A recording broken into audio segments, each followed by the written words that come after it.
Mm. I think in light of where we are in history because of COVID, I hope I hope going forward that we would, I guess, recalibrate the way we do teaching and teaching of ethics. Because when you really look at it, like these are really deep ideas, but Mm, they're not so deep that children can't grasp them. yeah. And that these aren't ideas that we don't deal with every day. But because we were unprepared for what came with COVID, we're reaping the benefits of it. But would you say, like, you as a professor, do you think we should be learning ethics earlier and Oh and my making it goodness. mandatory? Well, yes, although I would be concerned about how that would be taken up by our current government Mm. and, educational institutions. So by teaching ethics, I mean, I've seen some of the material that's being taught in schools at the high school and elementary level surrounding the COVID stuff. And it's appalling. I mean, I would not develop an ethics curriculum that looks anything like that. But you make a really good point that, I mean, though the discussion we've been having today is pretty high level, moral concepts are pretty basic. The technicalities of them are complex, but the Mm. essence or the core of them isn't. And something that I think children can understand is they understand how their actions make other people feel and why they would or wouldn't want to feel that way. And that's basically empathy, right? So little children can be taught, well, you don't want to push your friend because she'll fall down and that will hurt. And you don't like when that happens, right? So you shouldn't do that. I mean, that's kind of a basic concept of empathy. And if we can learn empathy and regard for other people, and that requires a certain kind of imagination. So imagining what it would be like to be in their place, imagining the hardship someone faced who's grown up poor. Or who's grown up with parents who weren't maybe as good as yours or something. I mean, all of those acts of imagination, I think, are deeply important to moral education. Mm. Yeah, no, no, totally. And I think that's why, but part of it too is, as a teacher as well, one thing I've observed about not just in the classroom, but out the classroom and dealing with children as a whole, is that children ask really good questions Yes, and deep, yes. deep questions where that technically they ask questions that are politically incorrect. Thank Right? goodness. Yeah, they do, and this is why I'm always excited about education because kids are so smart and they're sponges and they ask the hard questions. When you get to college or university, everybody knows what questions not to ask, right? I know. I So was just thinking, as you're talking, I'm thinking, what happens by the time I get them in university because they've yeah. lost all of that, Oh, yeah, it's all Um, gone, but if we can make a free, a learning environment that's free, to think and free to fail, we can ask tough questions. So, for example,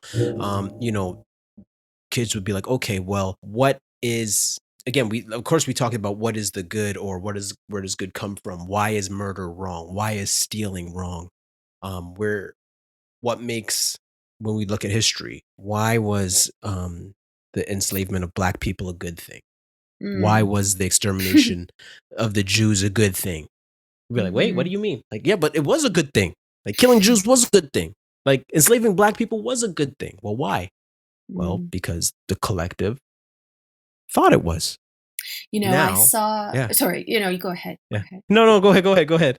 Well, I was just gonna say I was in a meeting yesterday, and there was, an image on the wall, and it was from, I think, maybe 1938 Germany, and this is a really well-known photograph, you might know this, but there's, maybe 100 Nazi soldiers standing in a group, and they're all kind of pointed to the side, and they're all, they all have their arm raised out in front of them, and there's one guy who doesn't. Mhm. Mm. And I think if you conducted a thought experiment in class, whether it's in high school or university, maybe not so much in elementary school, I'm not sure, but high school or university, and you asked them, which of these guys would you be? I don't know what the percentage would be, but you'd have a really high percentage, even now, I think, who would say, oh, I'd be the guy who wouldn't raise my hand. I would be the guy who my conscience would kick in and I would not support these Nazi principles.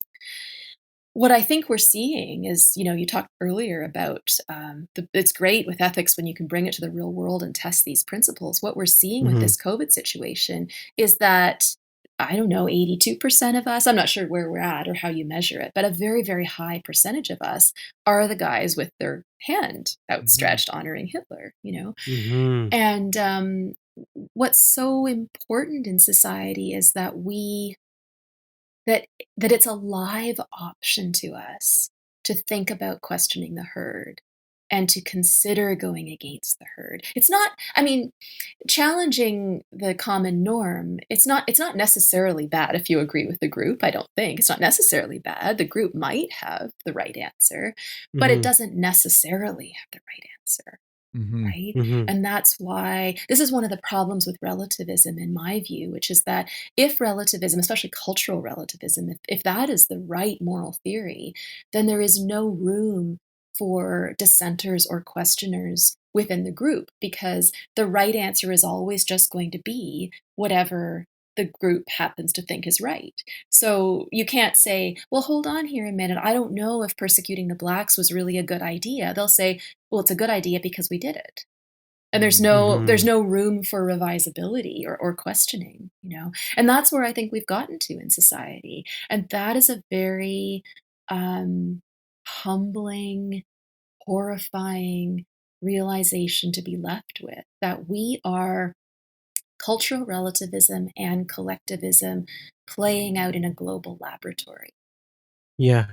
Well, as a Yeah. so I did my bachelor in history, and so I always look at things from I just love history and looking at I love the fact that we're a part of history and looking back in retrospect. But one of my issues is that I find that when we don't study history and there's ethical theories Mhm.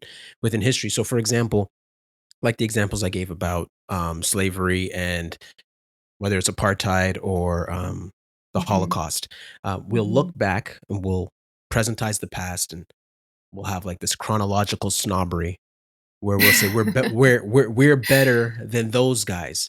But Yeah. the point I'm making is that, sometimes you have to put yourself in other people's shoes. And so, okay, well, why did everybody have their hands raised for Nazi Germany? Mm. Right? Well, because that's what the collective did, and that's what made what was right. And so when we look at ourselves today and we say, okay, so why are you right in light of your views on vaccine mandates? Well, because of the same reason why slavery was okay or why the Mm. Holocaust was okay, because the Mhm. collective stood for it. That's Mhm. what the collective was saying. But the point I'm making is that there are more nuances, of course, to, for example, um, the Oh, we question is don't why. I Sorry, was go just ahead. gonna say, we don't allow nuance anymore. Did you not get a memo? There should have been a mailing coming out from the federal government. We don't do nuance. It's out of Yeah, style. but Sorry. but see, No, no, hold on. The but letter's this coming is Darnell, the letter's coming from the Ministry of Truth. Let's not forget.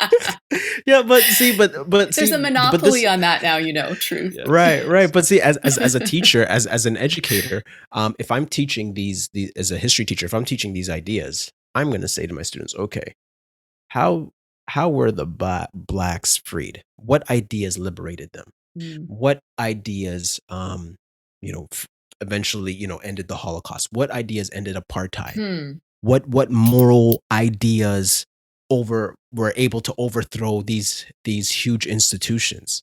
And we've lost that because Hmm. we're not digging deep enough ethically in our classes, and it's not multi-layered. Like we're just looking at ethics in ethics. We're not looking at ethics in history, ethics in business, ethics in sports. Please subscribe and hit the bell to stay up to date. If you liked or disliked the snippet, give it a like and share your 2 cents with us in the comment section. And remember, 6 cents makes change.